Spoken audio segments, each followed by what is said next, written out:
O jornalista e escritor Laurentino Gomes está em Curitiba para lançar o livro 1889, que fecha a trilogia de história do Brasil formada pelos livros 1808 e 1822. Laurentino é paranaense de Maringá. Ele já ganhou 4 prêmios Jabuti, o mais prestigiado da literatura nacional. Os livros 1808 e 1822 venderam mais de 1,5 milhão de exemplares. Laurentino começa o dia aqui com a gente. O educador psicólogo Marcos Meyer também participa do bate-papo. Bom dia para vocês, obrigada pela presença aqui cedinho. Marcos já está mais acostumado, Laurentino está hoje aqui com a gente. Laurentino, eu estava lendo sobre os seus livros, enfim, eles trazem episódios bastante curiosos da história do Brasil, apesar de ser um episódio bastante conhecido, alguns conhecem de uma maneira, outros de uma maneira mais profunda, mas tem um historiador, o historiador José Murilo de Carvalho, um dos mais importantes hoje do país, que fala muito do seu tom. Sim. Que o sucesso dos seus livros está justamente relacionado ao tom que você usa para contar essas histórias. Você atribui isso também?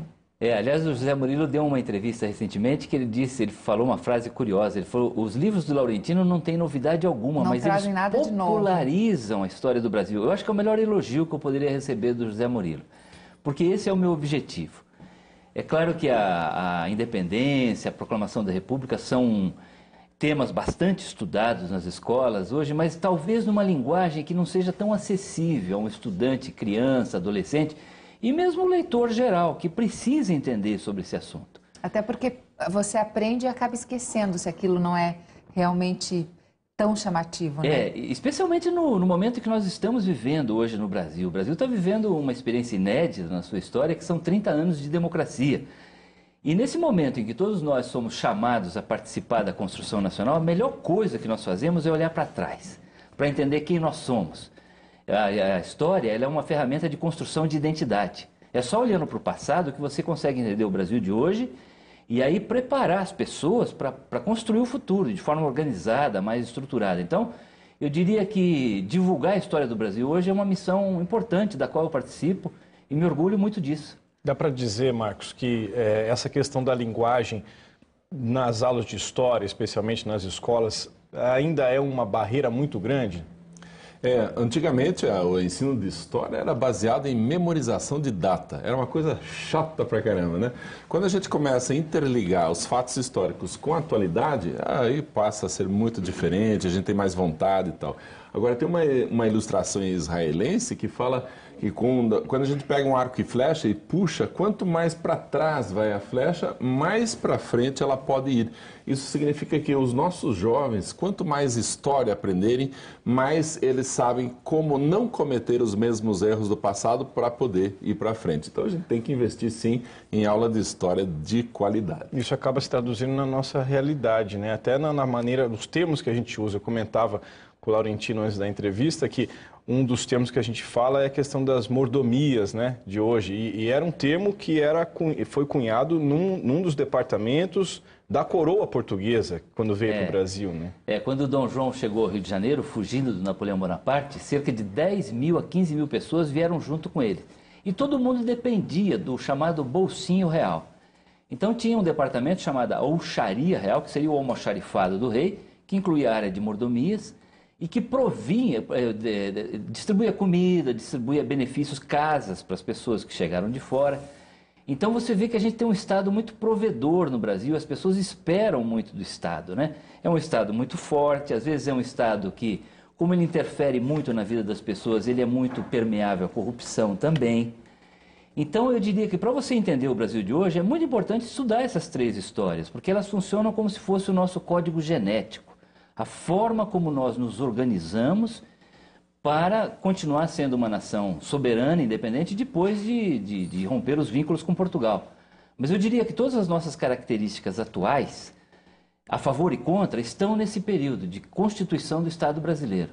É aí também que se criam alguns erros que a gente carrega até hoje, algumas injustiças, como, por exemplo, o brasileiro é um povo muito pacífico, muito tranquilo. Duque de Caxias, que é um dos camaradas que mais se envolveram em problemas, tudo que era revolução, sabinada, balaiada, ele era tido como pacificador. Está aí uma injustiça com o povo brasileiro. O povo brasileiro não é tão tranquilo assim. Essa é uma mitologia que se criou a respeito da história do Brasil, de que o brasileiro não protesta, ele não reage, ele aceita tudo passivamente, que não tem sangue, não tem sofrimento na história do Brasil. Isso não é verdade. Quando você estuda história, você observa que sim, houve muita confusão. Aliás, o exemplo que você dá é muito interessante, porque o Duque de Caxias é o homem que mais se mete em confusão na história do Brasil.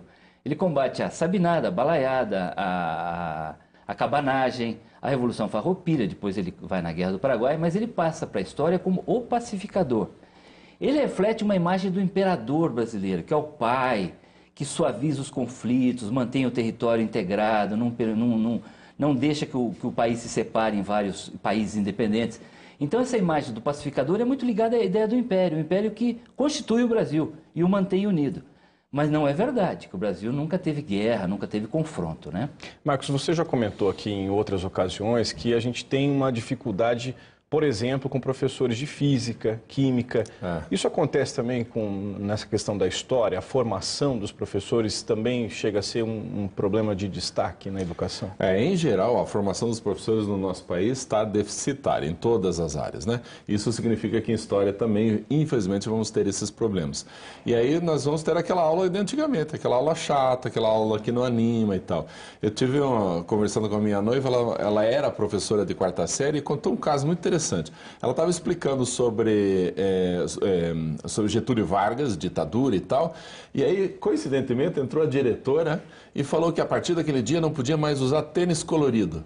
Aí a criançada se revoltou. Isso aqui não é uma ditadura? Criançada de quarta série, não é uma ditadura?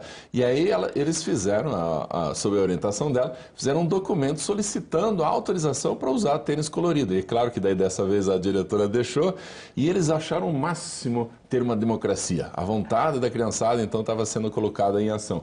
Eu acho que esse tipo de exemplo pode servir muito para os nossos professores de saber interligar o conhecimento com o dia a dia da criançada. Senão fica aquela coisa realmente maçante e aí todo mundo fala, eu não gosto de aula de história. Puxa vida, não gostar da própria história, da história do nosso país é uma infelicidade. A gente tem que investir um pouco mais nisso, né? Agora, vocês acham que isso está mudando? A gente está conseguindo, agora com literatura, que mostra uma outra versão, talvez algo mais curioso da história, não aquela coisa da família real portuguesa, né, que a gente aprende que realmente é um pouco maçante. Vocês acreditam que isso está mudando? Essa história vai ser contada de um outro jeito? Eu acho que está mudando porque antigamente nossos jovens nem liam, né? Agora o nível de leitura deles está cada vez maior, está cada vez mais alto. Graças a claro, aqueles best-seller, Harry Potter, aquela turma toda. Mas Laurentino vendeu mais que Harry Potter, hein? A primeira jornada de Harry Potter 3. Excelente notícia isso, né? Excelente notícia. Eu acho que isso tinha que acontecer. O jovem tem que começar a ler mais. E aí ele vai poder fazer uma crítica com os livros e dizer, opa, esse livro aqui é muito chato, esse livro de história é bom. Agora, o jovem que não lê absolutamente livro nenhum, qualquer um ele vai achar chato. Esse é um problema. Né? E é muito importante levar em conta que a história do Brasil, como ela é um instrumento de construção de identidade, às vezes ela é muito manipulada por quem está no poder. Então, se você observar, por exemplo, como a história era ensinada na época do regime militar, uma história épica, ela é diferente da forma como a história é ensinada hoje, num regime de democracia. Então, nesse ambiente de democracia, é um ambiente adequado para a gente, inclusive, discutir a história do Brasil. Quem somos nós, realmente? Quais são os nossos heróis nacionais? Quais são as nossas referências? Será que foi assim mesmo? Né? Será que foi assim mesmo? Porque a história tem muitos mitos, coisas que não condizem com o que realmente foram os personagens e os acontecimentos. É o que eu procuro mostrar nos meus livros. Agora, né? Laurentino, em relação ao que o Marcos falou, você até já escreveu edições especiais para os jovens, né? Em relação a essa questão dos jovens lendo mais, que o Marcos se referiu. Como é que é o processo de criação teu hoje, já tendo em vista que você está no terceiro livro, né? Como é que é a tua vida como escritor, enfim, o teu método de trabalho? Sim, eu faço uma grande reportagem, ou seja, eu vou aos locais em que as coisas aconteceram, observo, tem muita coisa interessante que você pode observar hoje em Petrópolis, no Rio de Janeiro, apesar da distância no tempo, mas principalmente eu leio muito. Para fazer esse livro, 1889, eu li cerca de 150 livros sobre a proclamação da República, sobre o Império, ao longo de 3 anos. Agora, na hora de escrever, eu sempre me preocupo com o estudante adolescente. Eu penso assim, se o estudante adolescente entender o que eu quero dizer, todos os demais leitores também vão entender. Então, esse é o meu, digamos assim, é a minha referência na hora de escrever.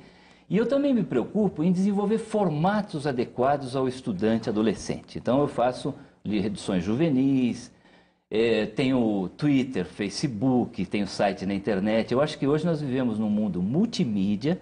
As pessoas consomem informação, entretenimento, cultura em formatos, horas e maneiras diferenciadas, e o escritor também precisa desenvolver novos formatos se ele quiser atingir um estudante que talvez não esteja lendo tanto quanto deveria no papel, mas está na internet. Ou seja, a história não precisa cheirar mofo. Não, não precisa. Tá, então, é importante que a gente seja generoso com o leitor, e especialmente com o estudante, e vá até ele, oferecendo um conteúdo adequado na linguagem que ele entende, né? E com curiosidade, inclusive tem um episódio em que o avô do FHC teria mandado fuzilar a família portuguesa.